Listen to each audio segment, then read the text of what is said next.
Hello and welcome to Mind on the Match. Today we're going to be doing our League Two predictions, but admittedly I know absolutely nothing about League Two. I'm not going to lie, but luckily I've got two mates who do.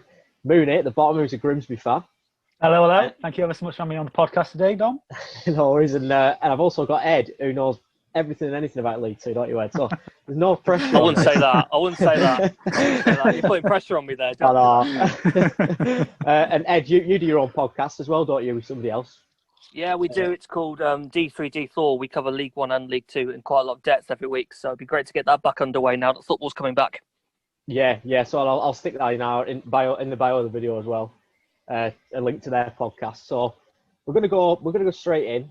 Ed and Mooney are gonna go head to head, and then we'll come back at the end of the season and see who's come out on top. As you can see, I only dropped that on them today that they were going to be. Yeah, within about 5 minutes ago. So yeah, I said they're going to go in head to head because, like I said, I'm clueless on this. I'm going to admit. So what we'll do is we're going to go from bottom to top. So we'll start with 24th, and they're going to immediately be hated by a fan base, whoever they've chosen.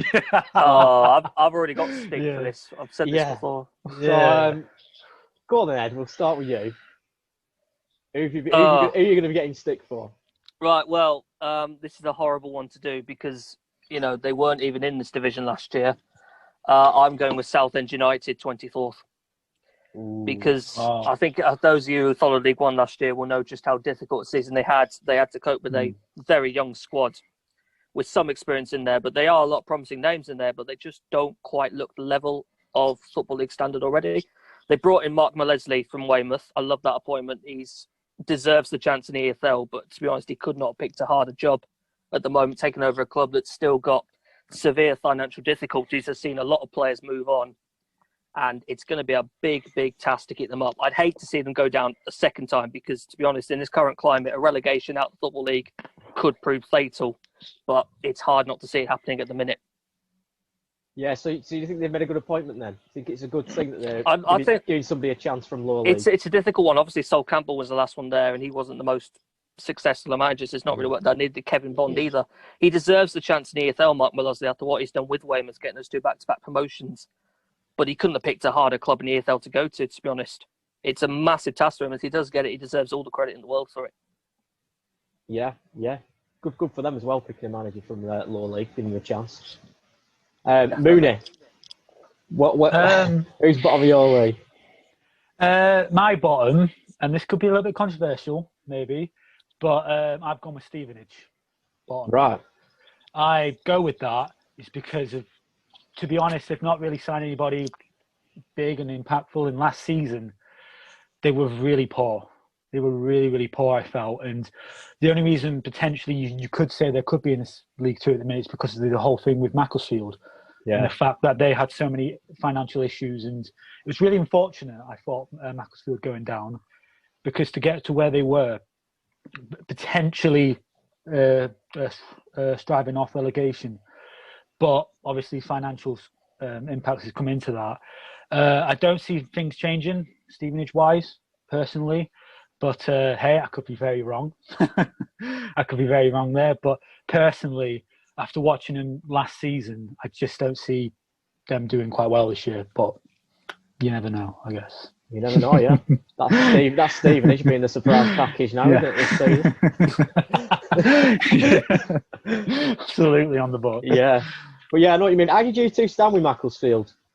Obviously, in the end, having to go down. Did you feel it's a funny one, isn't it? Look, on the pitch, they were brilliant, but they broke rules off it. They weren't playing players on time. They failed to fulfil fixtures. So you've got to take it with a bit of it's unjust what happens. There's still no guarantee. They might end up getting back in if the National League can't guarantee a start, a bird, which would create chaos if we had a 25-team division 1 week before the season even starting. That'd just be a nightmare.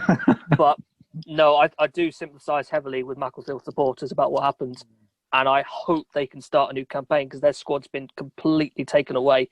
So they're going to start completely fresh and with a new manager as well. I think it's Tim Flowers who's just come in. So hope for the best with them, definitely. Yeah, I know what you mean.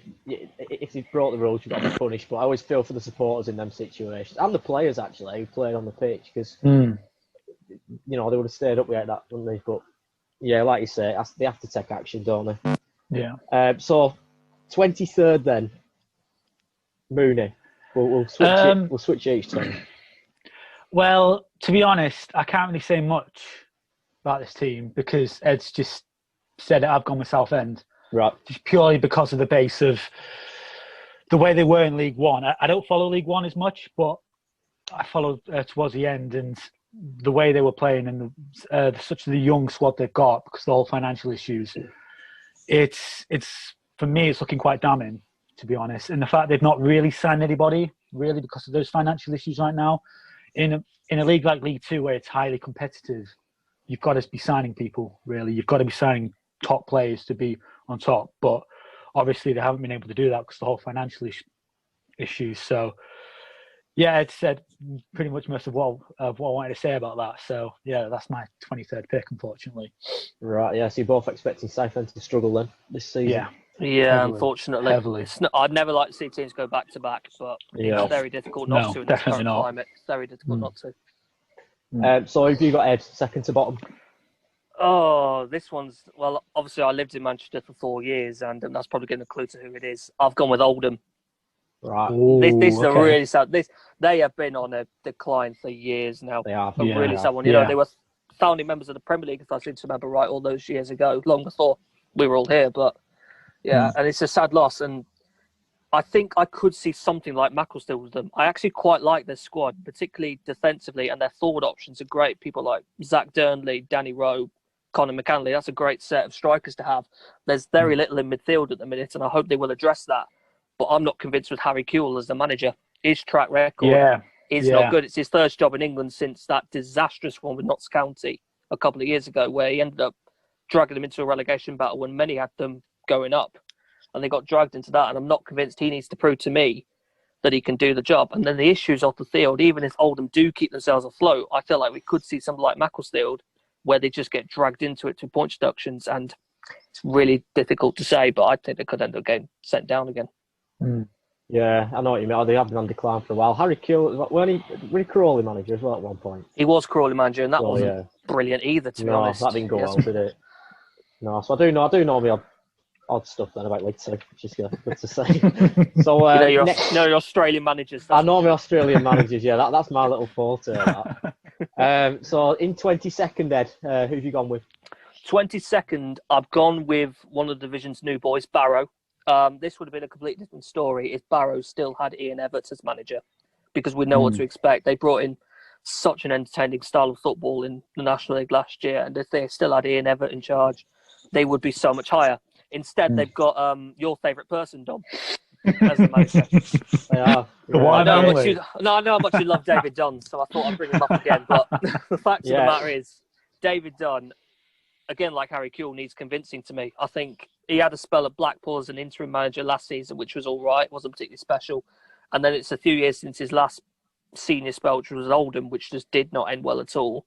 So he's not a convincing manager, which is something you'd want to bring into the Football League with you. So they need to convince me. I do think they'll keep themselves up. It won't be easy, I don't think. I do particularly like the addition of Callum Gribbin, an attacking midfielder and winger who's come in. He's going to be a great addition to that squad. They might struggle, but I think they'll just keep themselves up, particularly because of how difficult I think the situation off the field is for Oldham and Southend. Yeah, I mean, I've never thought I'd have anything against Barrow, but Burnley v Barrow's the derby we never thought we needed, but we've now my! That would be something. I'm sure I remember, Dom. You used to have a picture of David Dunn up in your room.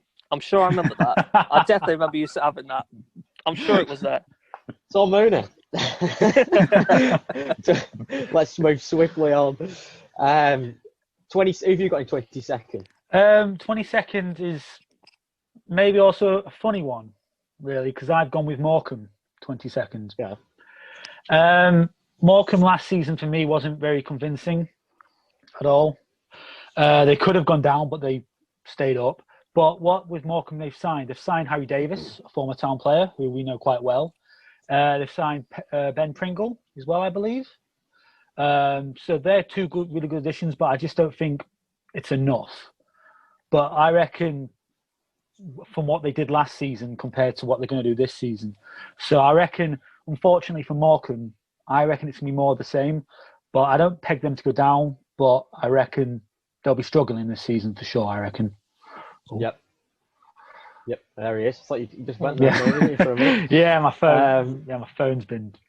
Yeah, I've been to Morecambe before. Went to watch Morecambe win a cup tie, I think it was, years ago.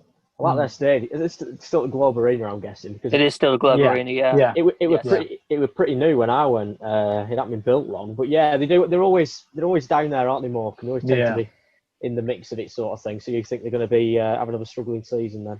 Yeah, unfortunately, I do. Yeah. Unfortunately.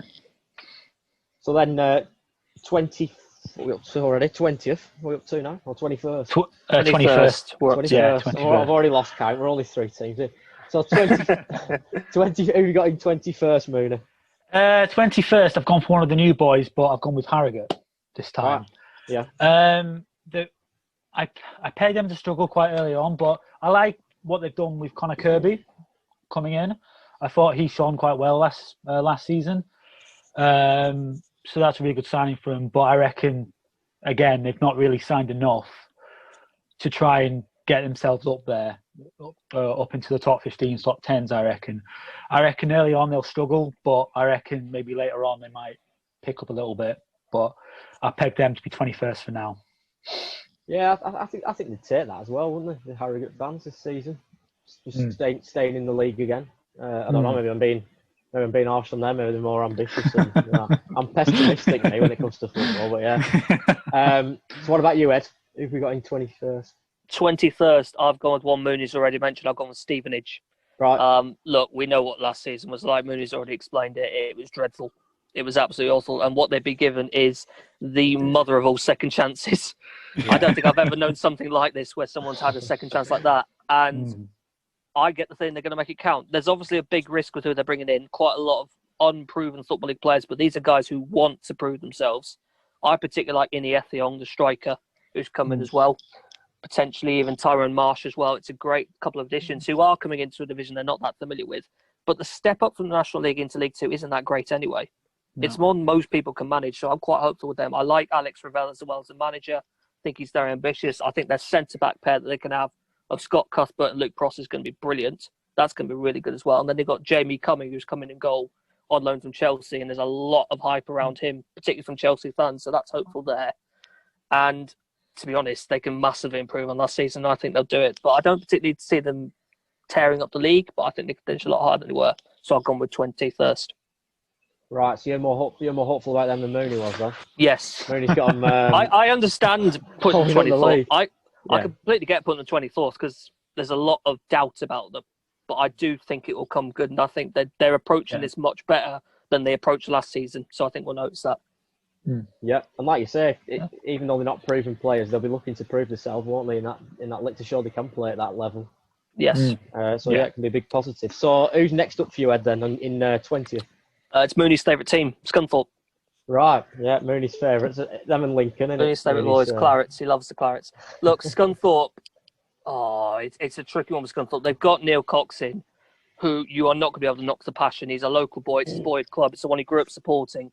He's going to want to win every game. He's going to be desperate to get them back up. But they just seem quite a way off being an elite League Two side for me for now. I think the best area of them is their front line. Kevin Van Veen. Yeah. Should it double figures again? He's a good striker. Abu Issa and Alex Gilead were two of the better wingers in the division last year. So I have no issues with the front line. I just think there's still a bit of quite a lack of inexperience in the squad. I think the whole team is under the age of 30. I don't think there's one player over 30 years old, which is a sign of what could happen. There's a chance of progressing in the future. But I still think they're a bit of a way off being back up with the top League Two teams and looking to get back into League One. So I think it could be quite similar to last year. I've gone with 20th place. Right, yeah. So, yeah, similar to last season then for them. Mooney, what about you, 20th? You're not going to believe it, but I've got Scunthorpe in 20th place. You've got Scunthorpe as well? All right, both thinking alike. It's just great minds. Really. Great minds think alike, yeah. It's just debatable, but yeah, go on. Well, on my pod, I put them. So I know it's definitely them. For me, their front line is very, very good. I can never pronounce his name, but Kevin Van Veen. I can never pronounce his name, but he's very good. He's very, very good and has been for a season or two now. So I've got nothing against that. But defensively in midfield, there is a gap there, I feel, with Scunthorpe. And with that, as much as I want to see them go down, believe me, I'm dying to see it. But I'm going to be fair and go with 20th place for them. Yeah. I thought you want them up near the top, Mooney. Scunthorpe. No. Never. So 19th then, Mooney, just above Scunthorpe. What are you thinking? My 19th place is Cambridge Town, really. They finished 16th last season, which I thought was quite a high position, all things considering, of the season they went through. But they've signed some real strange ones, like Wes Houlihan has gone there, I believe, which I thought that was a kind of a strange signing. How old is he now? About 50? Oh. He's 38, I think. He's 38. Wow. 38. Getting old, isn't it? Wow. Yeah. I'm sure he'll to be able to provide a lot of quality in midfield. As his last club I think, was the New York Jets in America. He was out in Australia, Newcastle Jets. Yeah. Newcastle Jets out in Australia. Yeah. And I feel he'll still be able to provide a little bit of quality, but for me, I've not seen anything as much to see them put any more higher than 19th for now. So, yeah, that's that for me. Yep, fair enough. Sorry as well, anybody have Rodney in the background there. Rodney, my dog, makes an appearance in every podcast I do now on this exclusive guest. Love it. Yeah, on this channel. Yeah, I think I'm just going to get him on as a co-host soon, just so he can get in. So what about you? He can, yeah. He'd probably do better than me, to be fair. So who've you got, Ed, in 19? Well, I've gone with another one Mooney's mentioned before, and it's Harrogate. I think this is a lovely story around them. They've got what is now the longest-serving manager in the EFL, Simon Weaver, who's been there since 2009. His father, Irving's been chairman of the club since 2011. They've overseen what's been a pretty quick rise since turning professional a few years ago. They've got out of National League North, spent a couple of seasons in the National League, got that brilliant win over Notts County in the playoff final only a few weeks ago, which is quite surreal to say that it's only a few weeks ago it happened. Yeah, it's just weird to say that. It was fantastic win, and now they're coming into the EFL, and whilst they're probably not going to rip up too many trees, I think they'll be a solid side. I'm particularly looking forward to seeing Josh Stalkingham. They're quite a small midfielder. Their club captain, he's brilliant. He deserves the chance to have a crack at the EFL. Not got it before. Mooney, you already mentioned Connor Kirby, I think. Yeah. Coming in. He's a great addition as well.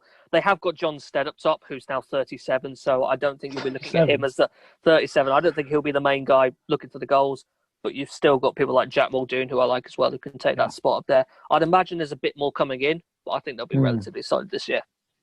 Yeah, I'd like to see Harrogate do well. A bit of a soft spot for them. I think a lot will. Like you said, it's a story. I love the story of them. It's a great story. I think it's a great story. Such a great story. So then above them, Ed, who've you got in 18? 18th, I'll go with Morecambe. Look, right. Morecambe, I'm not sure if you guys are aware, this is their 14th consecutive year in this division. 14? 14. No, wow. In that time, did not know that. They've finished everywhere, from in the playoffs to the verge of relegation. They are League Two team. There's no one else like them. They really are. And I think, look, last year, like Mooney said, they struggled. The January editions made a massive part on them to help. And a lot of those January editions are back. I've talked about Ryan Cooney and Adam Phillips. I could talk about Adam Phillips all year. Oh, yeah. Adam Phillips, he's terrific. He's had such a good impact there, and they're going to have him for a full season now. And it's going to be great. And it's his Derek Adams' first full season there. And I think they'll do better. I don't think they'll get dragged into a relegation battle. I think we're looking at a solid mid-table outfit here. I particularly like, we talked about Harry Davis, Nathaniel Knight-Percival's in as well, who was not brilliant at Carlisle, but you actually forget how many people move between Morecambe and Carlisle. There's loads that do it. There's there's a lot of Carlisle players who have been at Morecambe, and a lot of Morecambe players who have been at Carlisle, but it's quite a good link for them. And I think generally it's looking like a fairly decent side, and I think a lot of people look at Morecambe in League Two and think there's the pushover, there's your guaranteed 3 points every season. Yeah. I don't think you'll see that this year. They'll be more of a solid outfit, and I've got them 18. No. Yeah, I think you're right there, especially outsiders like myself. I've it's the size of the club. They are a small club. They do well to keep in this division every year. They've been in it for more than a decade now. Phenomenal, and it's testament to how well they run. Yeah, and I'm loving seeing Adam, as a Burnley fan, Adam Phillips. Loving seeing him. He's terrific. Yeah. Absolutely brilliant. Wonderful player. Hopefully one day he'll be putting on the Burnley shirt, but we'll wait and see. You never know. So Mooney, who have you got in 18? 18th, I've gone with a team that Ed has already mentioned. I've gone with Oldham. Right. really. I've gone them a little bit more higher, but I echo Ed's point with a point of they have been in such a poor and bad issues for a very long time financially and with the ownership. It's turning out to be a really ugly show to see for the league, really. As Oldham, you want to see them quite more higher up, but really the stuff they're going through at the minute, and like Ed's been saying with Harry Kewell as well, bringing him in quite unqualified in what was happening with the whole Notts County dramas and everything like that. Have they signed Cameron Jackson from United on loan? Walter Jackson's back. He's back permanently now, I think, actually. Is it permanently? I think Piergiani's back permanently as well, which they've got a good back line. It's a good back line. It's good forward options. The midfield's still lacking in numbers, though. Still lacking. Exactly, yeah. So I don't see them being relegation candidates, but I see them being fighting off potentially throughout the season. So that's why I put them 18th. Yeah, they're another team who's got a lot of off-field issues, aren't they? I mean, what are your two? We'll stop with this. What are your two thoughts on this EFL fit and proper test that they do for owners? Is there one? Exactly. Yeah. I don't think. I've just seen reports. I think earlier this week that the old Port Vale owner could take Wigan, and if anyone knows what happens at Port Vale, Norman Smurthwaite at Port Vale was a disaster. And if he goes to Wigan, he might save them, but he's just digging the grave elsewhere. Yeah, I don't want to see that at all. I do not want to see that at all. Something needs to be done, though, because to see how Bury was all managed and see them go down as badly as they did, it was heartbreaking. It was heartbreaking to see as a football fan, really, because Bury were a good team. They were playing really good football. And the fact that behind the scenes really let them down with, let's be honest, a bit of an idiotic owner, really, has really dragged it down, really. So it's really, something needs to be done, really. And the fact that we're seeing Wigan go through the same thing now, they were safe in the Championship. Yeah. They were fine. And my phone there is abysmally bad. And to see teams just drop out like that, and I know we're currently living in unprecedented times as well, but there needs to be a reliable system in place to make sure that there are funds available for a team to play week in, week out. And at the minute, I think the EFL personally have done quite a horrible job of trying to manage that, if there even is one. But we've been saying this for years, and it's only now in this really dangerous climate that we're finally starting to see this is how deadly it can be, and it needs to be sorted out. And I'm kind of worried they're still not paying that much attention to it. But let's be hopeful about the future. Let's be hopeful. Yeah, we've got to be hopeful. Yeah, because at the minute that fit and proper test, I mean, it's pathetic, really, isn't it? Yeah, it is. There's no other way we can really put it. But yeah, like you said, Ed, is there even one? I mean, you could argue there isn't one because it's just that useless, that rule. They just let anybody take over, don't they? But anyway, let's hope, like you say, for the future of Football League clubs, that they get their act together a little bit in the EFL. So in 17th, Mooney, above Oldham, who have you gone with? I've gone with Barrow. I know your best. I thought you said Borough for a minute. I was thinking Middlesbrough in this league. I thought you said Borough as well. I thought, thinking Middlesbrough's dropped down, haven't they? What's going on here? Yeah. Personally, I get the fact that David Dunn's come in. Dom, you'll be very happy to know as well. Just mentioning that again. Every time we mention David, I'm glad they're down. I'm glad they're down now in the league. That's all I'm going to say.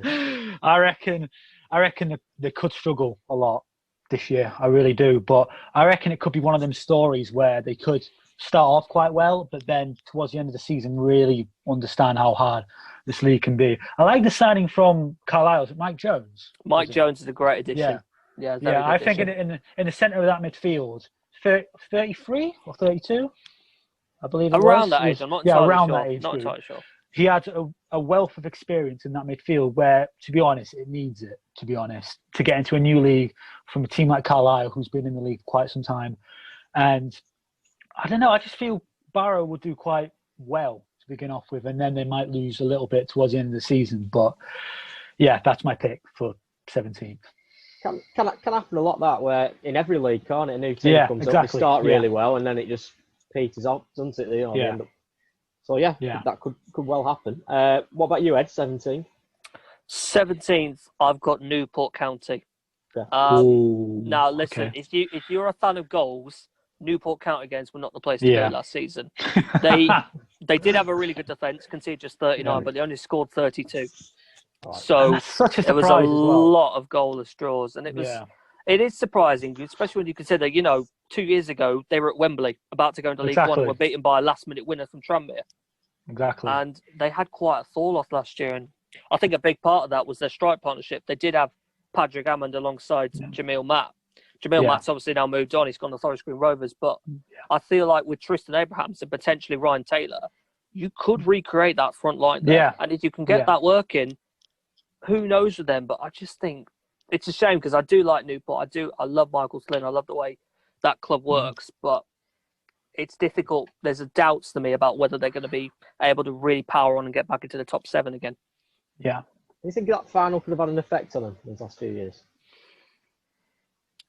No, I wouldn't say so. I think I seem to remember there was a couple of notable absentees. I think Joe Day went to Cardiff, the goalkeeper. So I remember right after that. But losing a playoff final is not fun. I've seen it happen myself. It's a horrible feeling, and it does leave you down. But at the same time, sometimes it can make you determined, and you kick on even more the following year. Yeah, so it can make or break you. Yeah, it can make or break sometimes, can't it?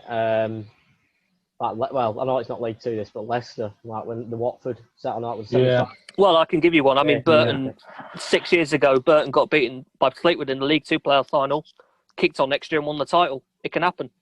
Yeah, it can happen. It can happen. Yeah, it can happen. I don't know if I mentioned at the beginning, Ed's a Burton fan, so he's managed.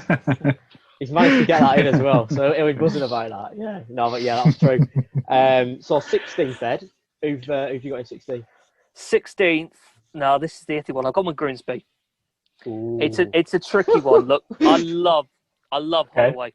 I love that he's come in. He's obviously brought investments into the club. He clearly wants to be here for a long time, which is great. My issue is there's a lot that needs to be replaced. Vernon's gone to Burton. Thank you for that, by the way. I'm very grateful. I've talked about that before. Hessenthaler's gone. Whitehouse has gone. You're left with incredibly low numbers in midfield at the minute, which you are starting to make additions to. And I know there's still a lot of the windows, so you will bring them in. It's difficult to replace that quality, though, especially with what you've got. Still got Hansen and Matt Green up top, who are experienced pair of strikers that can use well. I don't mind the defence. I've talked about Ludwig Uman before. I think he's great. I really like him. Yeah, James McEwen, fantastic keeper, one of the best in the division. Yeah.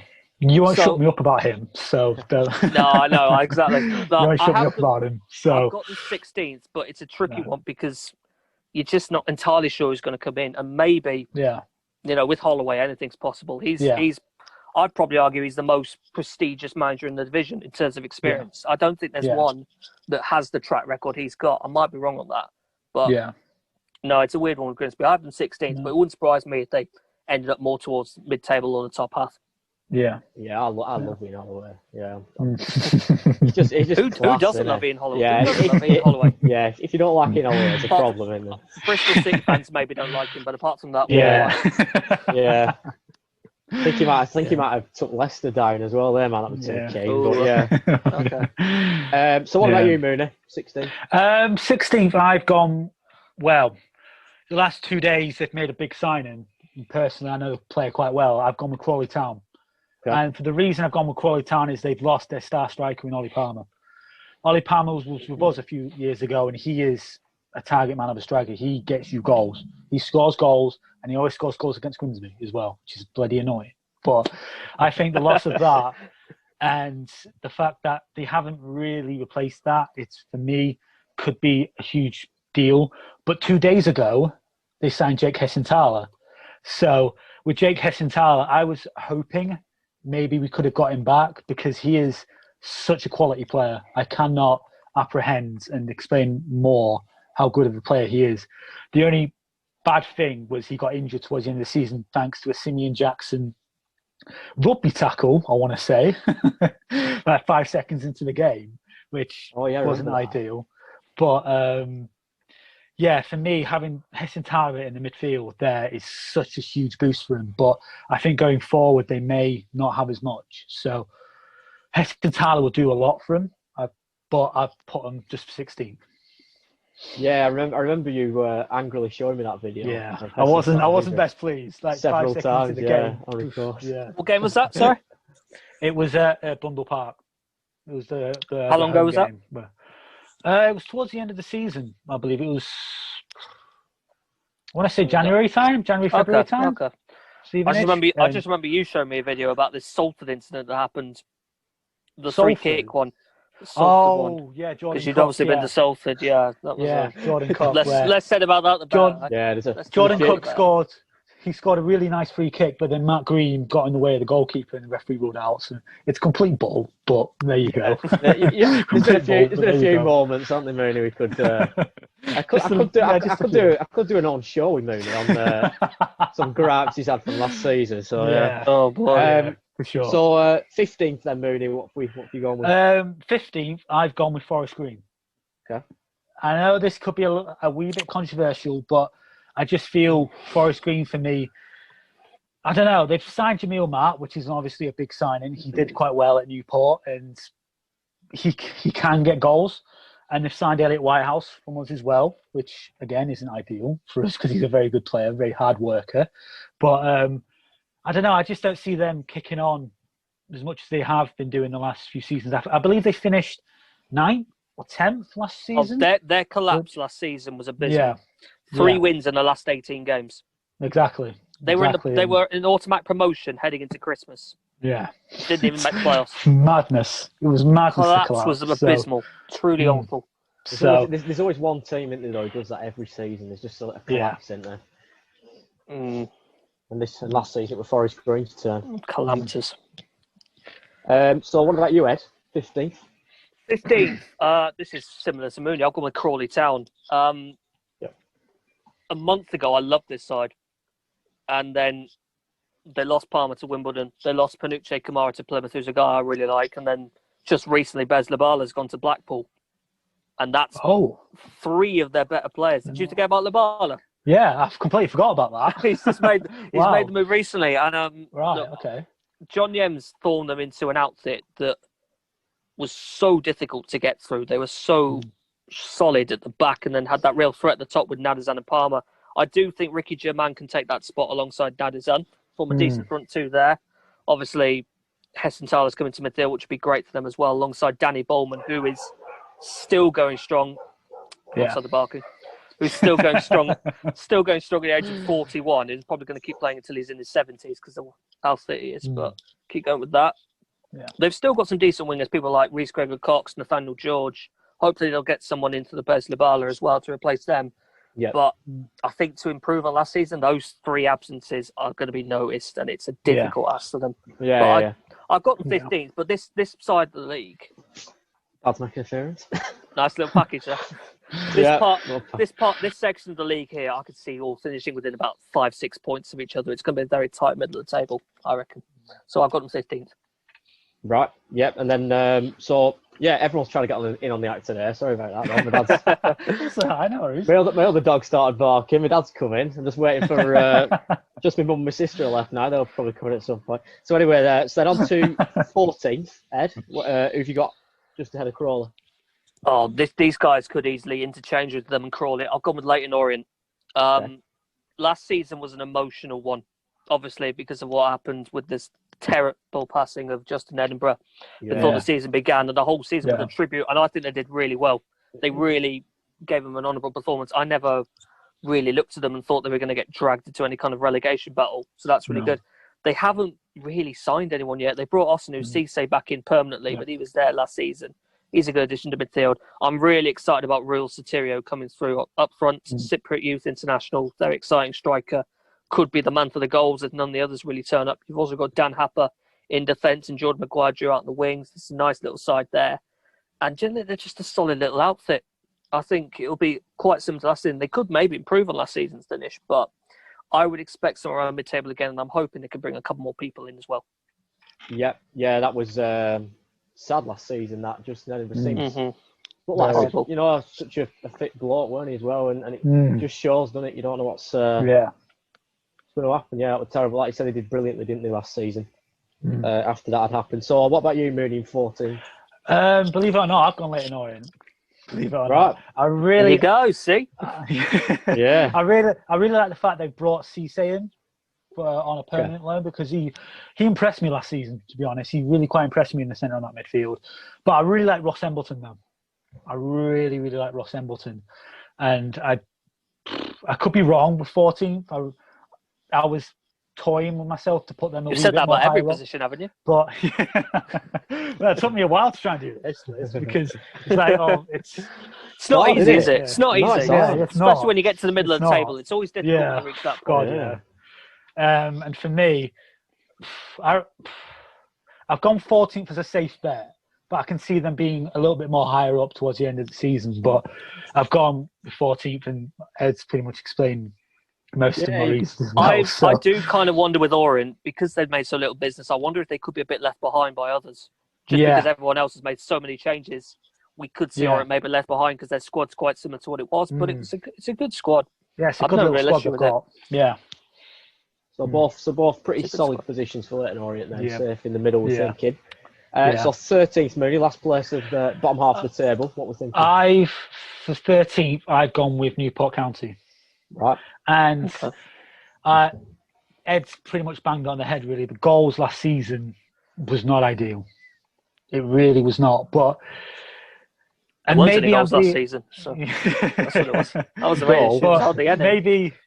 Maybe I'm being a bit biased, but in my opinion, there are goals in Podrick Hammond. When that man hits form, I agree with you on that. I definitely agree with you on that. And for me, you just can't go against a goal scorer like that. And I understand like last season he went through quite a rough patch, but I reckon this season he could really kick off, and especially when you said about Ryan Taylor as well, going up with him as well.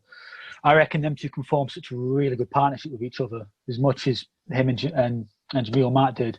So I reckon there'll be more goals this season for Newport County for sure, and that's why I've got them down as 13th place.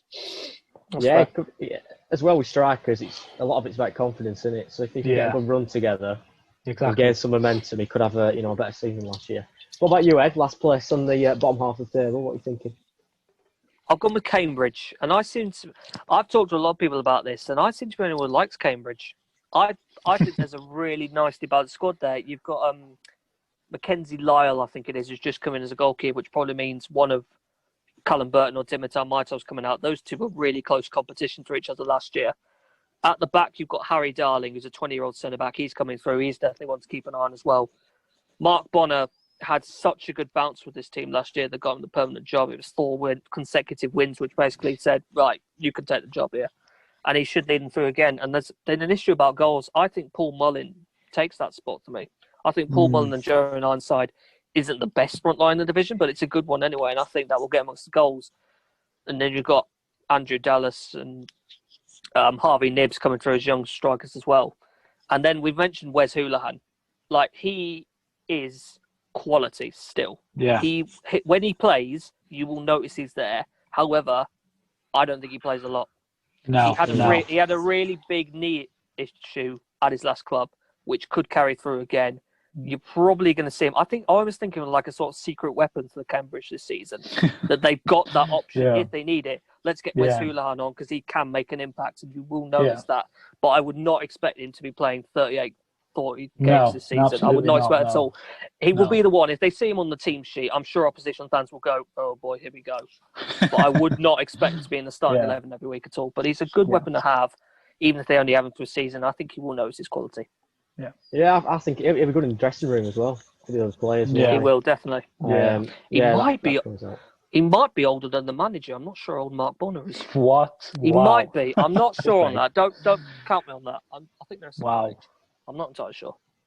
I remember when Eddie Howe was Burnley manager, we had a few players who were older than him. Eddie Howe's still a kid, isn't he? He's still long in him, hasn't he? So, right, let's move on to the top half then now. It's where it gets really interesting now. So, in 12th place, Ed. I've just realised this means Mooney's got Grimsby top half. He's probably got I've just realised that as well. He's probably got top, hasn't he? He's probably schemed that way.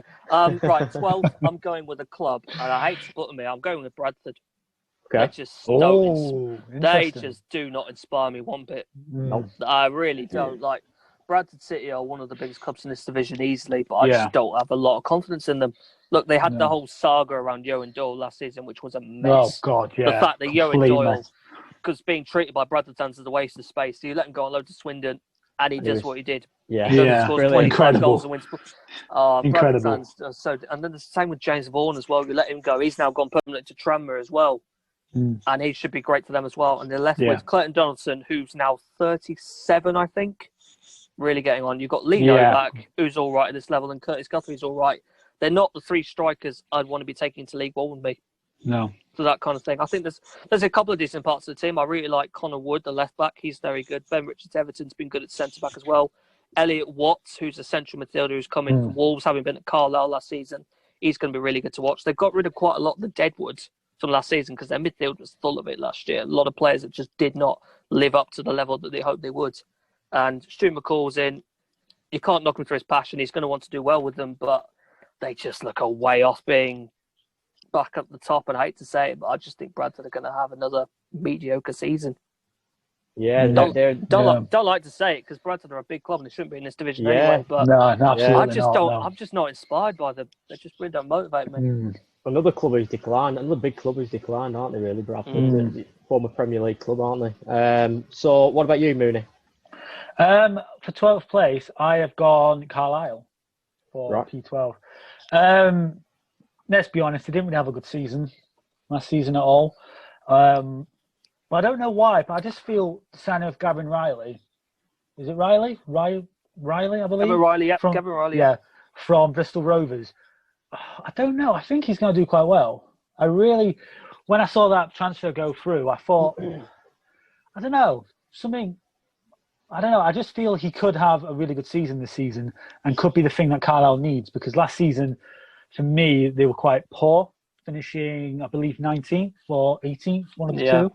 Yeah. And they were really quite poor this last season, but I really expect them to try and kick on this season and try and maybe build a foundation for maybe challenging for next season. But Carlisle, should be higher up, but I've got them as 12 for now. Right, so we still haven't reached Grimsby, have we? No, we haven't. We put a bit of a worry in it, Ed. This he's going playoffs. He's going. Yeah, we're going. I'm going to be outraged. We're getting further up. We're getting further up. So, a lot. Who have you got above Carlisle, Mooney, in 11th? In 11th, I have Walsall. Still not Grimsby. I can't believe this. Yeah, we're getting close to single figures now, aren't we? I've gone with Walsall. Walsall, for me, is such a tricky team for me because last season they had some really good spells in a few games and then just dropped off. That little bit of consistency for me just wasn't there. And for me, I don't think, to the top of my head, they've signed anybody quite spectacular or someone quite major. For me, they're always going to just be there for me for now, unless things change this season. Last season, I didn't really see much from Walsall, if I'm being honest. And I think this season that it'll be very similar for them. So that's why I put them down in 11th. Yeah. Well, I've never been to Walsall Stadium, but I see it all the time. How have you never... Dom, do you do away days? You do away days, don't you? Go down to 6. I've seen it. I can't believe you've never been to it. I've seen it so many times. Everyone goes past. Yeah, it's the only one. I actually saw a tweet the other day saying, if you haven't seen this on an away day, then you're not a real fan. And I have seen it so many times. I'm questioning you, Dom. I'm questioning you now. Got to ask some questions about that. I've seen the stadium, but I've never actually, stopped off and, which I need to do. I mean, I've been past it that many times. Have you ever been to Scunthorpe? No. Glanter Park? Good. Mooney, you've been to Glanter. You've been to Glanter Park. Unfortunately. Right. The way I describe it, the Bescott's a lot like Glanter Park, but it's got an extra tier, a larger tier on one end. That's the best way I can describe it for you. It's very similar to that. It's a massive stadium, I thought, Walsall, when I went. It's a fairly big one, yeah. It's about 11,000. It's a fairly big one for the area, yeah. But then again, when you compare to what's close by, it looks quite small. When you think about the other clubs around very true. Very, very true. I promise I will do a Walsall game. When I can, whenever we're allowed back in stadiums again. So, 11th place for you, Ed. What have you gone for? Right. This is one. Mooney put them 15th, and I wasn't particularly big on that. I've gone with Forest Green Rovers. Right. Okay. Look, I've already talked about their collapse. It was abysmal, and part of the reason was there was two main reasons. They went through 4 goalkeepers last season, and none of them did well. None of them did. Particularly, they brought in Conrad Logan to Mansfield. Yeah, Conrad Logan. Season, yeah, and he was just. He's shocking. Was not Absolutely. good at all. It was shocking at Mansfield. I remember seeing this graph, which was like, I think it was save percentage to shot space, and you get them all dotted down, and there's one guy down on the bottom left corner where he's conceded pretty much every shot that's come at him, and it was Conrad Logan. And that was across this period with both Mansfield and Forest Green. It was just dreadful. Right. Forest Green, what I will say though, it's a remake. They've gone through a lot. I think I remember seeing that they've signed about 100 players since Mark Cooper took charge, which is from 2016. About 100 players in about 5 years. Jesus which Christ. is quite explanatory. Madness. Forest Green's midfield is their best part. They've got Ebu Adams and Cole Winchester, who are brilliant. Should be playing a division higher, at least. They're brilliant. And obviously, Whitehouse has come into that as well, which is a great addition to them as well. My big issue with them, I don't know who's scoring the goals. A couple of years ago, they had Christian Deutsch. Christian Deutsch is fantastic. He's obviously now at Hibs up in Scotland. He's doing great up there. I need to see the guy emerge from it. Jamil Matt, I had to watch them in pre-season against Plymouth. Jamil Matt, as a target man, as the focal point, looks quite good. If you have someone like Collins running off him, could be quite useful, but I still need that guy. I don't know who's going to be getting them. I'm not saying loads. They don't need a 20-goal scorer. Just someone to hit between 10 and 15 should be the job for them. But I don't know who gets out of that lot, and that's the reason I can't put them in the playoff spots. The rest of the team I like, but I just think I need that emerging goal scorer to come through, and then I'm convinced that they're top 7 quality. Yeah. Right. So you think they're a goal scorer away, so depending if they can do any business then. There's a few sides that are, I don't know if he's going to do a lot more business because they've done quite a lot already, but if he can get one of these guys, I'll talk about Josh March, who's come through from Leamington. I'd love him to work just because he's where he's come from. Coming from the 6th tier, getting the chance to the 4th tier, improving his worth. But no, it's a weird one with Forest Green. I feel like they're close, but I don't think they're quite there yet. Fair enough. So top 10 then, 10th place. So have you gone with Ed? Carlisle. Okay. All right, there's a lot of optimism around Carlisle if you speak to the fans, and I get why. I remember reading that they've got less than 20% of last season's squad still there.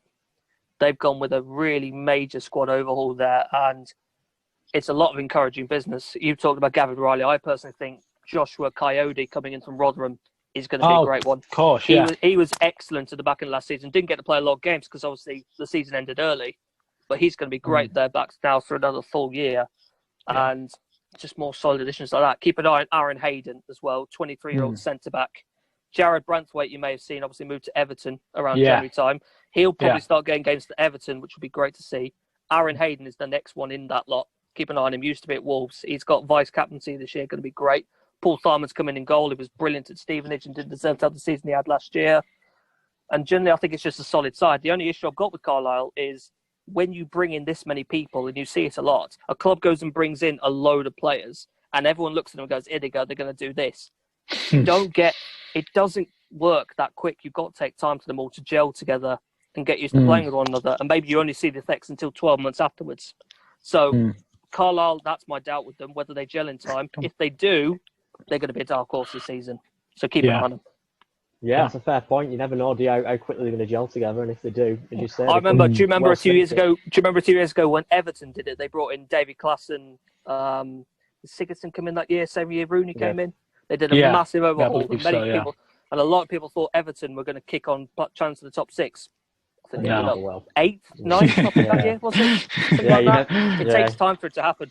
It does. Yeah, you never know how long it's going to gel. So Mooney, we're going to find out here if Grimsby are in a single figure position. Who's in number 10 for you, Mooney? It's not. Yeah, it's not who you might think it is. I've gone for Bradford. That means Grimsby's in the top now. You do realise this is putting immense pressure on your club now, Mooney. You do realise that? He is. I'll explain. I'll explain my reason. Okay, I'm waiting for it. Okay, I'm looking forward to it. The thing with Bradford is, I echo Ed's point about their forward line, and they've also signed Billy Clark from us as well. Yes, which I was kind of gutted about, because when we signed him, there was not an awful lot of hype around him really. But then Holloway, for me, turned him into a workhorse, and proper went for it. And he came slowly but surely quite an important part of the team. But then, obviously, he's gone back to Bradford, I think, because he wants to go back home towards his family, which is perfectly understandable.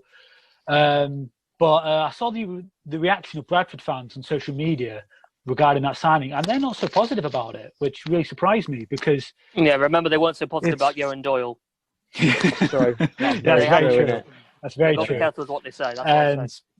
For me, will he bring the same attitude he did with Grimsby to Bradford? Because if he does, I reckon they've got a really good player, a revamped Billy Clark, on their hands. I really like the signing of, is it Callum Cookie as well? Callum Cook's back permanently, yeah. Cook, yeah. I reckon he'll be quite good. He's still quite young, so I reckon he can develop into quite a good player. But yeah, it's like you said, Eddie, it's their front line who exactly is scoring them goals. And then they're going to Bradford away, and their stadium, the club itself should not be anywhere near League Two for me. It's a massive stadium. The atmosphere from the fans.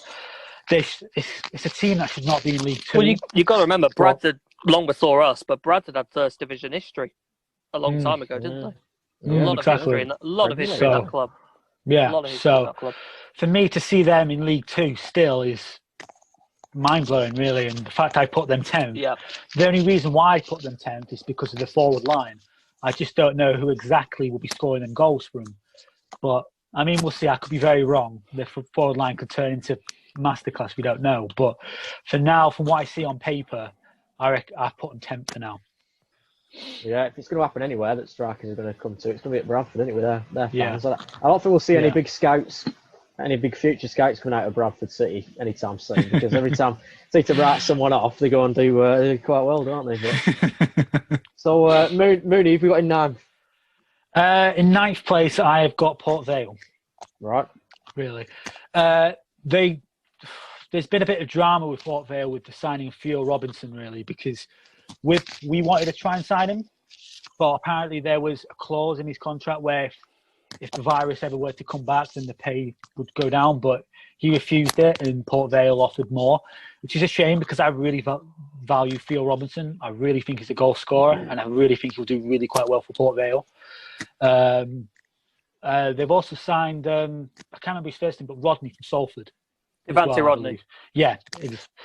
I rated him. I did. I really, really liked him at Salford. I reckon he'll do quite well, but just missing out 2 places off the playoffs, I would say, for Port Vale. Again, that could be very wrong.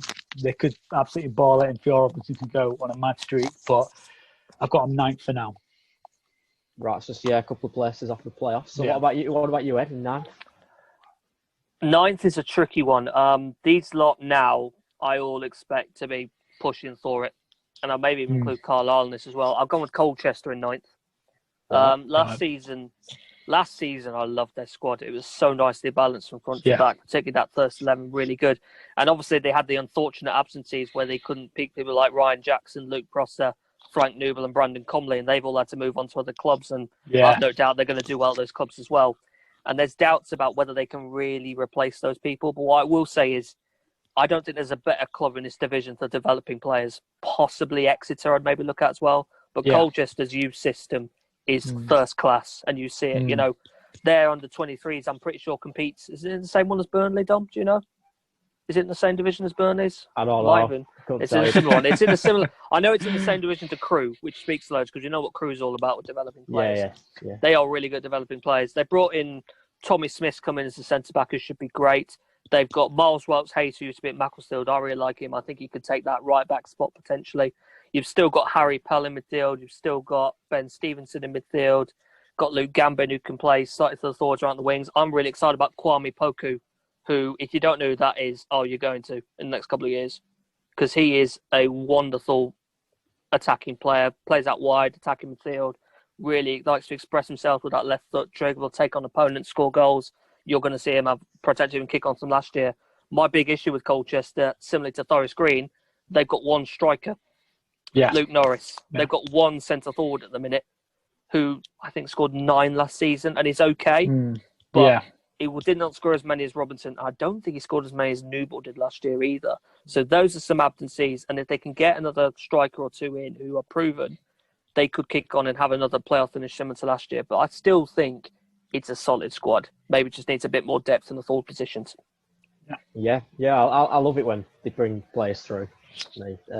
Club. It doesn't happen as much at higher level now, does it, in English football? But Yep, I love it. So who's going to be just missing out then, Ed? Who's going to have that sickening feeling of just missing out of the playoffs in 8? Well, I'll tell you what, this position has just changed in the last couple of hours. Right. Before this, because of recent business. So I've got Exeter in 8th.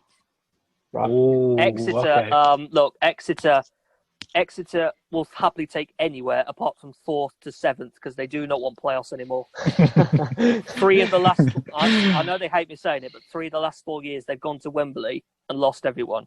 Yeah. And it's either promotion or bust to them, I think is the way to them at the minute. They want that top 3 or they'd rather just end up 8th or below. I don't think they really want to be in the playoffs and compete with that again. But it's difficult to make them a top 3 squad to me. They've still got hold of Randall Williams, who is absolutely brilliant on that right flank. One of the most creative players around. Nicky Law on the other side as well is equally as good. You've got Archie Collins coming through in midfield, who's going to be one to keep an eye on. He's only 20 years old. He's going to have a bright future as well. Still got Ryan Bowman up top to the goals. I was watching them pre-season. It looks like Matt J could partner him. Very nice midfielder. Great movement off the ball. Gets into a lot of space. Really difficult for defences to handle. The issue for me is in defence. They've lost a lot of number of players. Aaron Martin's moved on. Club icon Dean Moxey's called time on his second spell here. He's played over 300 times for the club. His spell's over. They brought in Rory McArdle, who's solid, but maybe not the kind of player I'd want to be trying into League One with. I think he's okay to this level, but maybe not. A bit uninspiring. I do like the signing of Jake Caprice at right back. I think he could be a great addition. And then Lewis Page at right back, at left back as well. So a good pair of fullbacks there. Matt Taylor, I like the system he played last year. I don't know whether I really see this as a top 3 squad, but I think it's definitely in contention to end up in the playoffs again. Not that Exeter fans particularly want to end up there again after what's happened, but no. Yeah. I think it's an all right team. Yeah. I think Exeter, like you say, Exeter might be happy just missing out on the playoffs this year. Give him a year off from having to. Maybe it's four time lucky. You know the saying, 4 time lucky, not 3rd time, 4th time. Yeah, lucky, you know? Maybe that's the way it works. Maybe that's the way it works. So what about you, Mooney? Have you got just outside? I've got a lot of explaining to do, I think, because I've got PA, I've got Colchester, and I think Ed's my word! I've just realised. You know what that means. Ed's taken top. Ed's taken the script right from me about Colchester. About developing younger talent. For me, I'd say it just eclipses Exeter for me because the younger talent that Colchester's been managed to bring up for the last years have just been incredible, really. And it was very, very unfortunate last season to have lost out in the playoffs to Colchester. But for me, I don't know. Colchester for me is a funny one. I've put them 8th for now, but like I said, I could be eating my words with that. I reckon that is a prediction I'm quite unsure about. But yeah, for now, I'll put them 8th. Yep. There's a few who think Colchester could actually finish quite a lot lower. I'm a bit on edge about that. Some people have got them potentially been bottom half as well, which really, wow. I'm not sure. I think it's because of the striker issue, the fact they've only got Luke Norris at the minute, which I think he'll hit off. But I really think he needs to. There's quite a lot of pressure on him in this situation. Otherwise, you're looking at people like Cohen Hall, Callum Harris to really kick on and get the goals from out wide. Otherwise, could be quite a bit of pressure on them. Yeah. Yep. So. So yeah, mixed reviews about Colchester in general, but you two seem to think they're going to have an pretty decent season. Yeah. So then into the playoffs then. 7th place Mooney. Who have we gone for? For P7, I have gone with the Mighty Mariners. You're right. You can tell. You're mad. You're absolutely crazy. You're mad. I'm looking forward to this. Yeah, this will be good. Sit back and relax. Yeah, sit back and listen to a good old rant. For me, doing this list, I had to just think back and reflect of where we've come from, really. The start of last season, bringing in Hansen in and having Michael Jolly at the wheel for me, we started off really, really well. And it was really, really optimistic and it was really positive to see. However, the way Jolly was trying to implement his play towards the end of the season, for me, there was issues there. You could see it. You could see it out on the field. You could see it behind even the changing rooms, players just not wanting to play. Like Charles Vernon, for me, is such a key example because he was under Jolly's system for about a year or two and just didn't kick off because in a system where he would rather been cutting in with the ball, just hoofing it up to the top, up to Hansen, and pray it goes in. Really, that's what our tactic has been. And for the start of the season, it worked well, but it hasn't really materialised as such. And I'll never forget the first game of the season, Mansfield away, of the new year with Holloway. I still have to pinch myself that I've got Ian Holloway as manager. I really do, because he should be nowhere near this level of football. Nowhere near. And the fact that we've managed to get him, and such the positivity around the club, around the players that he's implemented, in the young players like Matty Pollock, like Max Wright, I expect them to, particularly them two, to have such a breakout season next season, because the freedom, I reckon, now since Vernon and Clark have now gone, I reckon that he will give them such a really good go in the starting 11. And yeah, we've lost Akeem Rose, Harry Cardwell, Hyson Thaler. We've lost so many, but I could go on of who we've lost before: Patrick Hammond, Omar Bogle. We've lost so many key players in the past, but we somehow always delivered, always tried to bring in new talent. Sean Pearson as well, from the top of my head, and Nathan Arnold. I could go on and on of the amount of players that we've just fell from our fingers, and somehow we've managed to get new talent in. George Williams, I am so excited for. That is a great one. I do like that signing. So excited. That is a great one. He got plagued with a lot of injuries at Forest Green last season, but he broke his leg 4 minutes into the season last year against Oldham, and then came back and scored against Oldham at Boundary Park, which was a lovely story for him. Hell yeah! But no, I agree. He'd be a great addition to that team. Watching him against Cleetown, I know it's Cleetown, but the way he is on the ball and the way he distributes the ball in midfield is such a positive C already. I would have put Grimsby higher, fourth, maybe fifth higher, if we were able to get Glennon and Benson in. And Dom, I did love Glennon last year. Like I keep mentioning to you every week, every time they play, I give you reports of how they play. You did, yeah. You did 2-3 years from now, they'll be in Burnley starting 11. I believe that. Glennon gives me. Do you ever remember a left back called Connor Townsend?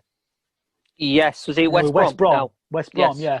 He was on loan with us for a year, one season when we were in the conference, and he gives me the same vibes as him. He really does. The fact that him on the ball itself, the distribution, the forward thinking to go forward all the time, and he knows how to track back and defend as well. And loves a good tackle as well. For me, the signings that we brought in, like Sean Scannell, is from Blackpool. He's a risk. I've got to say, But if there's one man I expect him to get out of any form of attitude, it is Ian Holloway. It really is. Some of the Colchester last season, where we beat them 3-2 because of Charles Verdon hat-trick, absolute fantastic game. I reckon we'll kick off. I really do. And I know it's very controversial, and I know it's very thinking, and I'm trying my best not to be biased here, but for me, I just feel the players that he's trying to bring in, Danny Rose as well in the midfield, with a lot of experience, will help out the likes of Harry Clifton in the golden era for us, in my opinion. I just feel, I don't think we'll come in the automatic, because the teams I've got in the automatic should not be in this division for sure. But for me, even Danny Preston, bringing him in, the Nottingham Forest fans really value him. Really think he's quite good. The captain for under the 23s. Is he a left back or a right back? Sorry, which side does he play? Well, Holloway today is explaining being a left back, but also a left wing. So it depends whether he'll bomb up and down that left hand side. But honestly, the second half of last season, well, can I say second half? Because it was only January till March. I call it that. But just to see the dramatic improvement of the attitude, and just you can see the confidence of all the town players last season. You could see every single player improved under Holloway. Meanwhile, last season, I had nothing against Michael Jolly. I actually really liked him, and I was gutted to see him leave. But to bring in Holloway in, I would have bited your arm at the same time.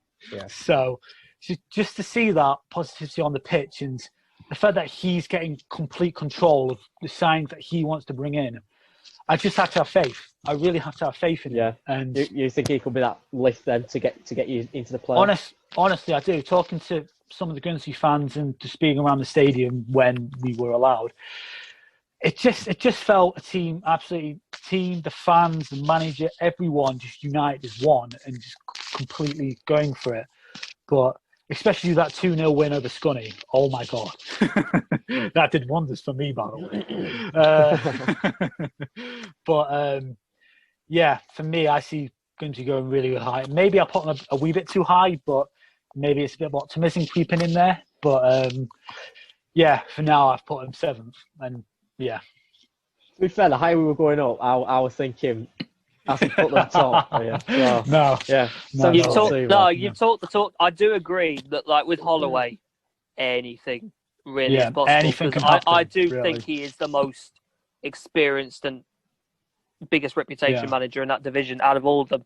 So I cannot knock them for that. I just you've got them 7th, I've got them 16th. Yeah. One of us is going to be horribly wrong. No. So we'll see what happens with it. For me, I still can't believe we still got him as manager. I don't know how he's decided to say, one day it's going to be one day. But he must love the fish and chips. Very must be the fish and chips. On the Humber. Down the Humber. Must love it down there. Up there. Yeah.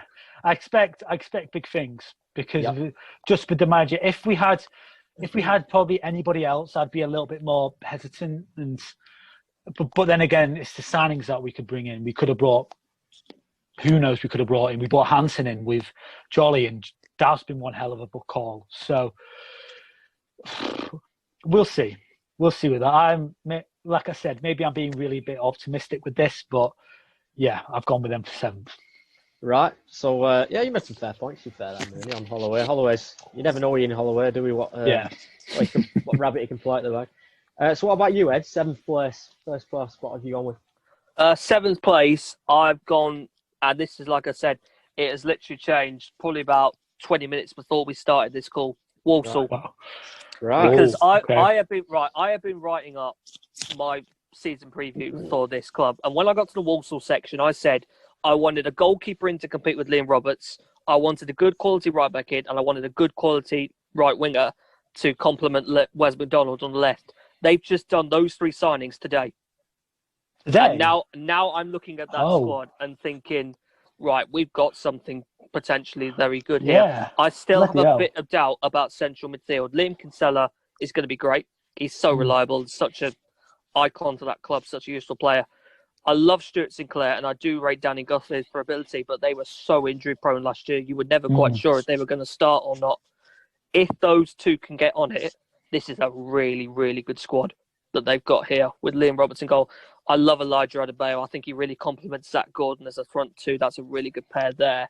This is one I felt they were missing a couple of ingredients, and then the 3 transfers they've done today have really changed my opinion on that. So I've got them to just sneak into that top 7. And to be honest, I wouldn't rule them out the top 3 either if they can get it playing right. Yeah. The big issue was I didn't know that. The big issue last year was Darryl Clark took about 6 months to pick his team. He kept changing it every week in terms of formation and personnel. And it looks like he's finally settled on it, and it's a good team. It is a good team. And, Walsall were in League One for years, and maybe they could get back into it this year. I wouldn't rule it out. I would not rule it out. That consistency could be key for them this season, if they can push on. And they must have seen your preview, Ed. Maybe they. It's weird though. That was the 3 things I brought up that they need to do, and they've done them all in one day, which is quite funny. So maybe they were on the same page as me, which is quite nice to think about. Yeah. That's great. So, who have you got in 6th, Ed? It's everyone's favourite Nottingham. It's not everyone's favourite Nottinghamshire club. It's Mansfield Town. Look, Mansfield last year, loads of us had Mansfield top, and I still don't understand what happened. I still don't get how they ended up down that low down. They ended up 20th, I think it was in the end. It might have been 21st. They were just awful. I believe it was 21st, 21st, and many of them tipped to go and win the league, especially after them coming so close last year, the year before that.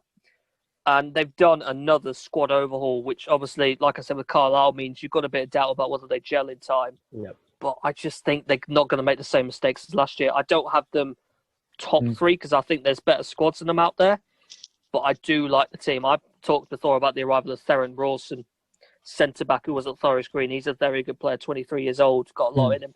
Corey O'Keefe in from Macclesfield. He can play anywhere defensively, right back, left back, centre back, CDM, centre midfield, right midfield, left midfield. You put him wherever you want and he will do the job for you there, which is great. And then their striker options are terrific. Nicky Maynard, Danny Rose still. There's a lot of Danny Roses in football, aren't there? I've realised that recently. There is. Danny Roses, if you name your kid Danny Rose, you've got professional football there. So that's some advice for you lot. There'll be contracts. Danny Rose is in there. They've got Andy Cook back as well. They brought in Jordan Bowery, who's in there. Jebby Reed's coming to Torquay, the division below. He's a really promising one. Their striker options are great, and I'd love to see them kick on a bit more because they just had a dreadful season last year, and I think they will improve. I don't have them maybe so going up automatically, but I reckon they've got enough about them to get in the playoffs. Right, yep, fair enough. So, Mooney, what about you, 6? Again, I can't really say much about this, but Mansfield. Right. That's what Mansfield is saying. Yeah. And just echoing Ed's point, it was freaky last season. I still don't get what happened. If you would have asked me 12 months ago to do the same prediction 12 months ago, I would have put Mansfield maybe even automatic or easy playoffs.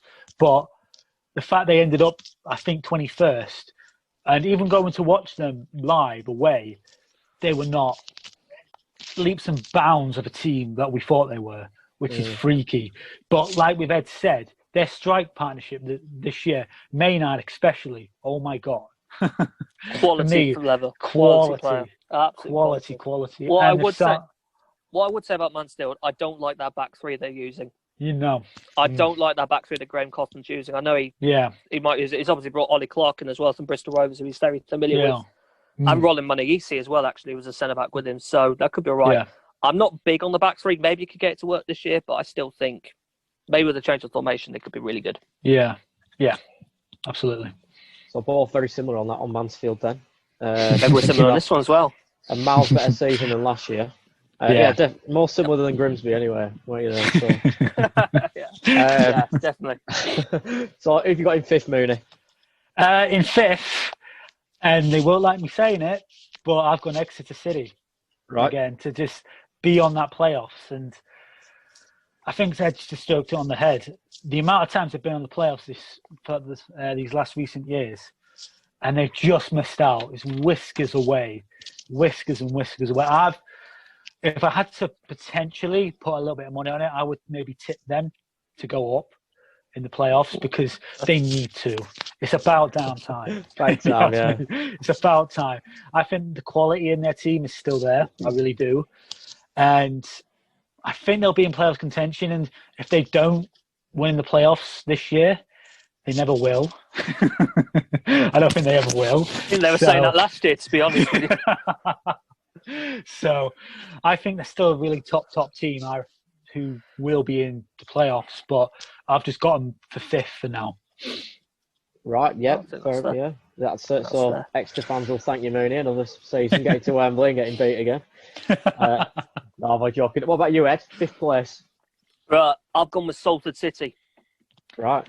Listen, everyone has their thoughts on Salford City. You either love what they do or you hate what they do. Yeah. You're entitled to your own opinion on that. It's totally fine. Look, this squad on paper is phenomenal. Yeah. We know it is. It's mental. Absolute. The names that they've got in that squad. Yeah. Richie Towell. What is he doing in League Two?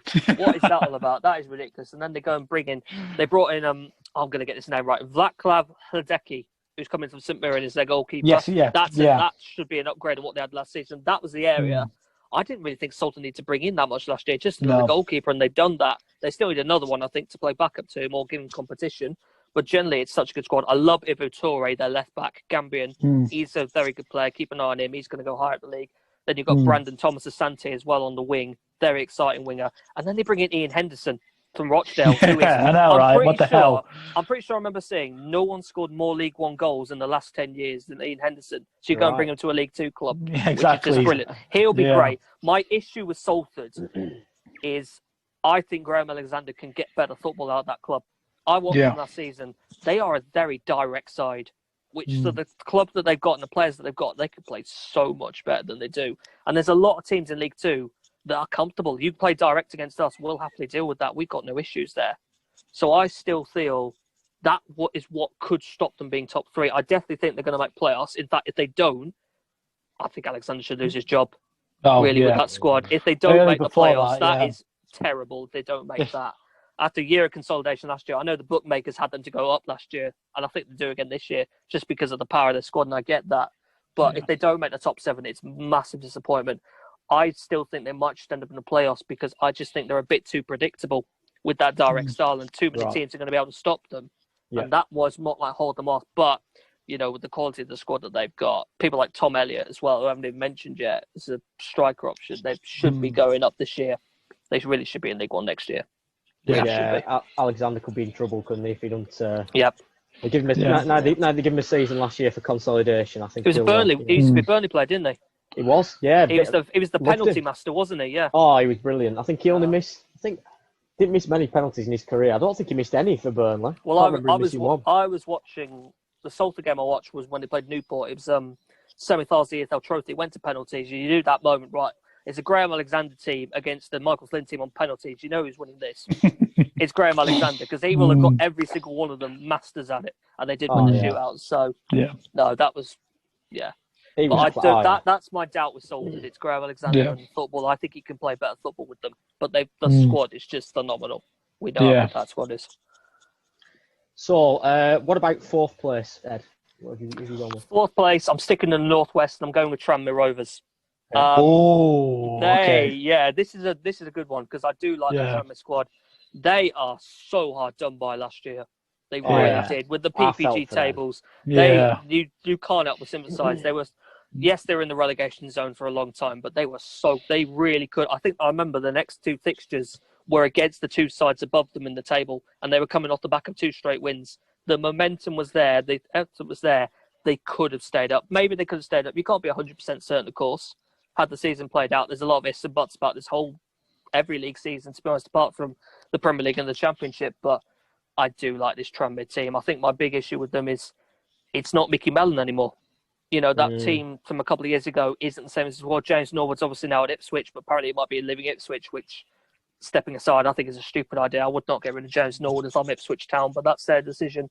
They've got James Vorden, they've got Stefan Payne, Manny Mont's back in the division, the non-league Van Dijk, low league Van Dijk. He's going to be phenomenal for them again. He's going to be phenomenal for them. I can't wait for that.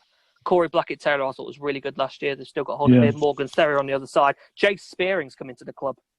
I thought he was going to stay in League One for another year, so that's a great addition as well. I would not be surprised to see Tranmere in the top 3, but I'm not entirely sure what we're going to get with Mike Jackson as manager, so I've got them 4th, but they could easily end up 3rd, 2nd or 1st. Definitely. Yeah, I hope Tranmere go back. I think everybody has to feel for them, don't they? Yes. And I will say as well, Tranmere have got phenomenal fans. Their home or away, their fan base is absolutely brilliant.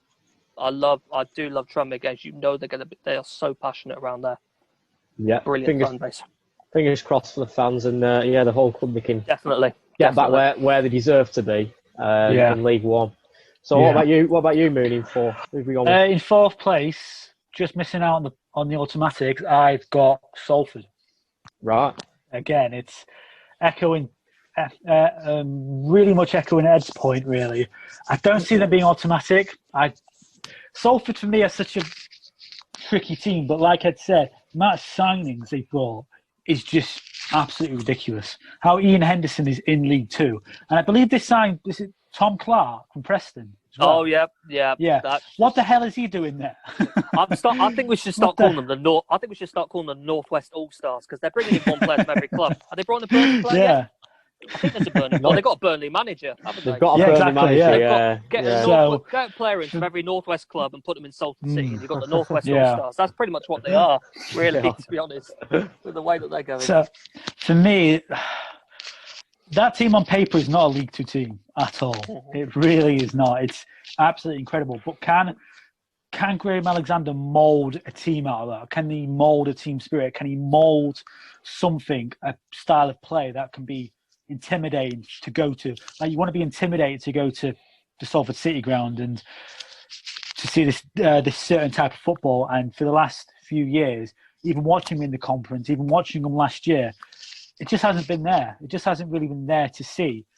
And yeah, you guys been to Salford Stadium? Yeah, you two both been. You've obviously been. You've been done. Yeah. Yep. It is these. I don't get it. It's a rectangular pitch, but it is the squarest stadium. Yeah. It is generally a square around it, and it's very temporary in feel because if they climb up a couple of divisions, which they're trying to do, they're going to have to change it again. That stadium feels very temporary. You feel the very temporary the stands, and I feel like they're going to expand that in the next 2 years as well, and that will look even different again. But squarest stadium I've ever been to in my life. It is literally a square. It's ridiculous. It's crazy. They'll definitely have the money, won't they, to they expand. of course they'll have the money. So on to the top three now then. The automatics, Mooney. Third place. What have you gone for? Third place, I've gone with a team that has already been said. At the minute, I've gone with Tranmere Rovers. Okay. It's so freaky what happened with them last season. It's really unfortunate, really, because again, I don't think they should be in League Two. They're just that good of a team at the minute. The signing of James Vaughan as well is going to do them so many good favours. I would have put them second, but the team I've got second, I reckon, pegs it a little bit for me. But yeah, I can see Tranmere doing really, really well this season. Really, really well. And that's why I've got them as third. Yeah. Like we've all said already, we feel for them, don't we? I just thought it was ridiculous that they ended up going that. But there you are. I think we have to accept it was always going to happen the way it was. It just was not plausible in that moment for League One clubs to play out the season. As much as I know some of them could have afforded it. That was the problem with League One. League Two pretty quickly voted, we can't all afford, we're going to call it. League One had some teams who could afford, desperately trying to claim that they could. But it was, I called it a hung parliament at the time, because it was. There was a clear majority, but it wasn't clear enough to be voted through. And eventually they came to their senses and called it off. But it's a shame what happened to Tranmere. Whatever decision, there were always going to be a club, weren't there, that come out of it. But there was. It's the harsh part of football. Yeah, it's just environment we're in. Obviously, we never expected this kind of situation, did we? So no. How can you? Exactly. How can you? Sadly, we're Tranmere got hard done by, but hopefully we can go straight back. So Eddie, have you got in third? I've got Cheltenham Town, who I know Mooney's obviously got in the top three because he hasn't mentioned them yet.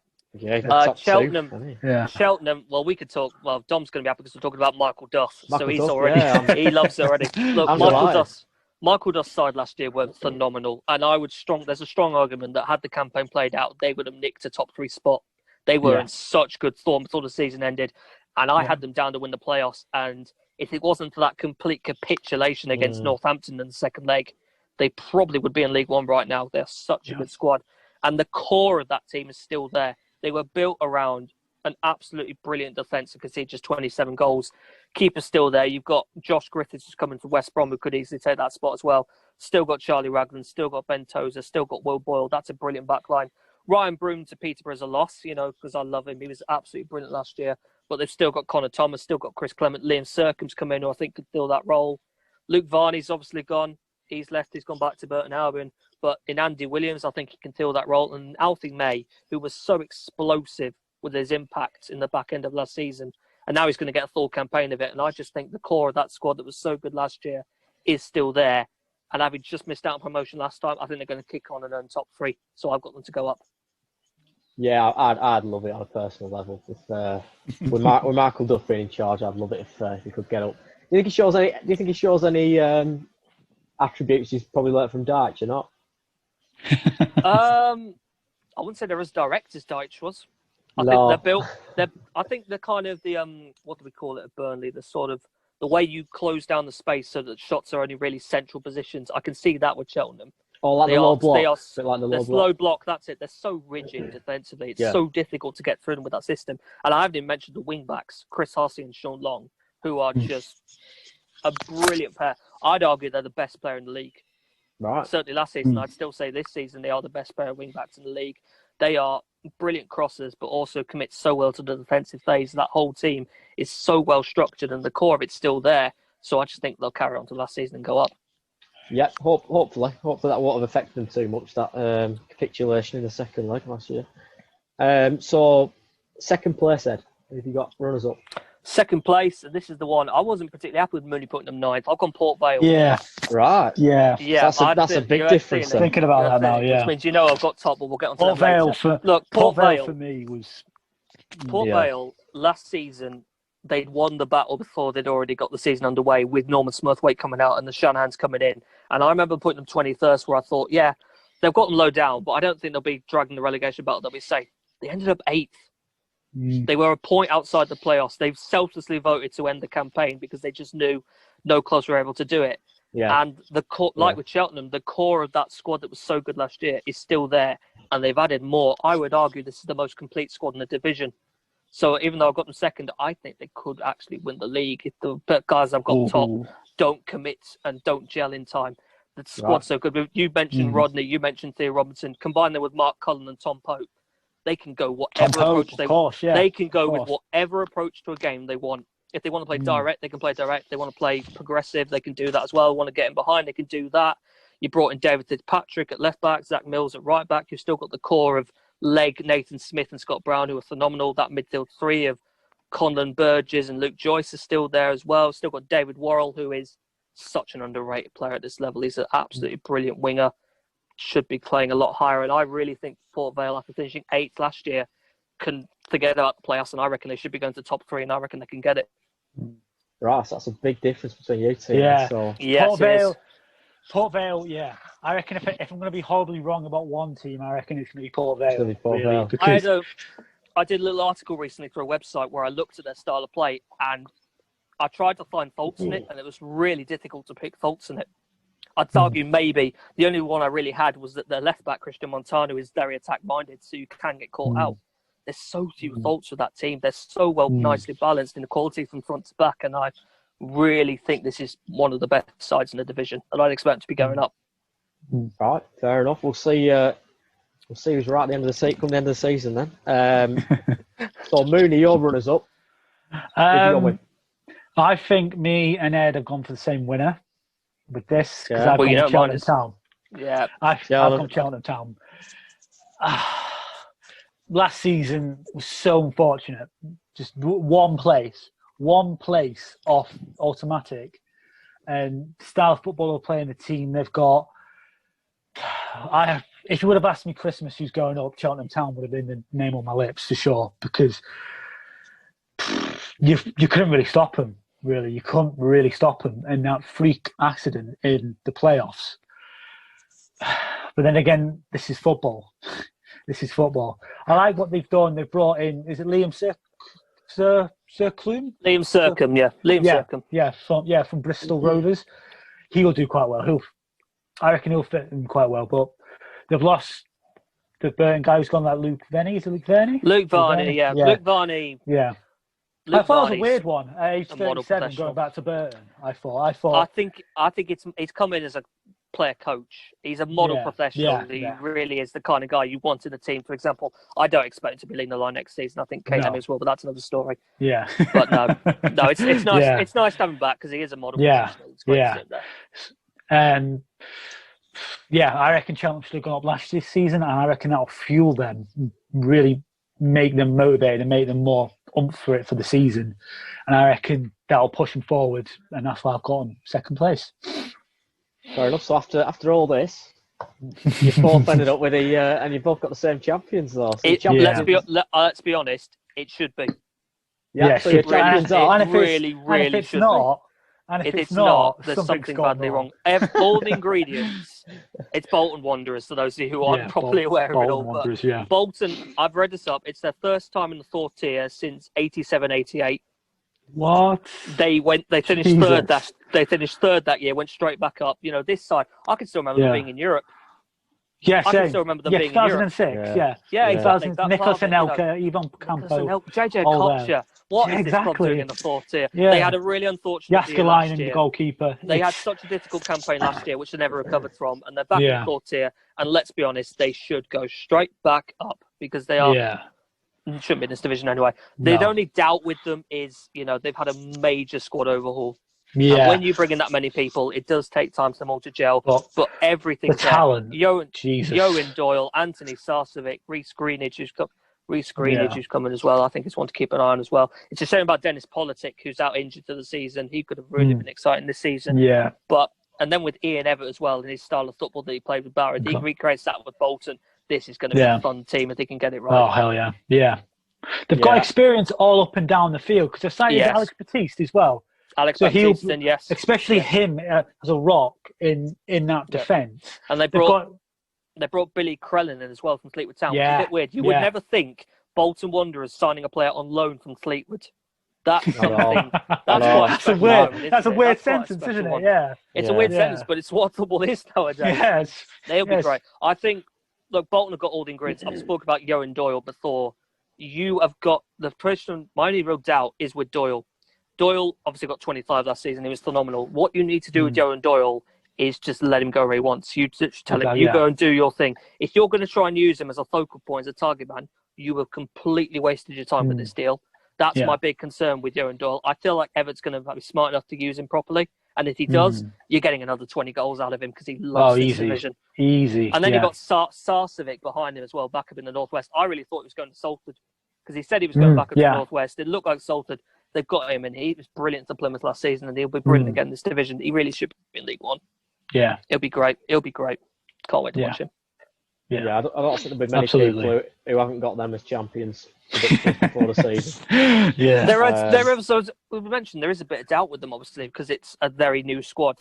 But let's be realistic. I think if they miss out on top 3, that's really poor. They can't afford to. Second or third, I can take, but they can't afford to. If they don't go up, it's really bad. It's really poor. Yeah, it could be damning. Could be really damning that as well. Potentially. But I expect them to bounce back at first attempt.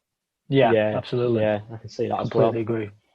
So there we are. Then we've done the league predictions. To be fair, most positions you both picked different. There were only a few positions. There's a few we're similar on.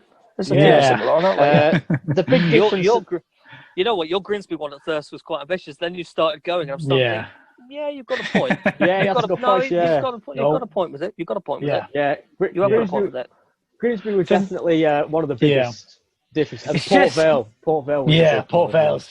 It's just for my Grimsby one, and I'm trying, like I said, my best not to be biased. But what's that? It's just I have to just review and I have to reflect on the team we were on the Jolly and the team we are on the Holloway now.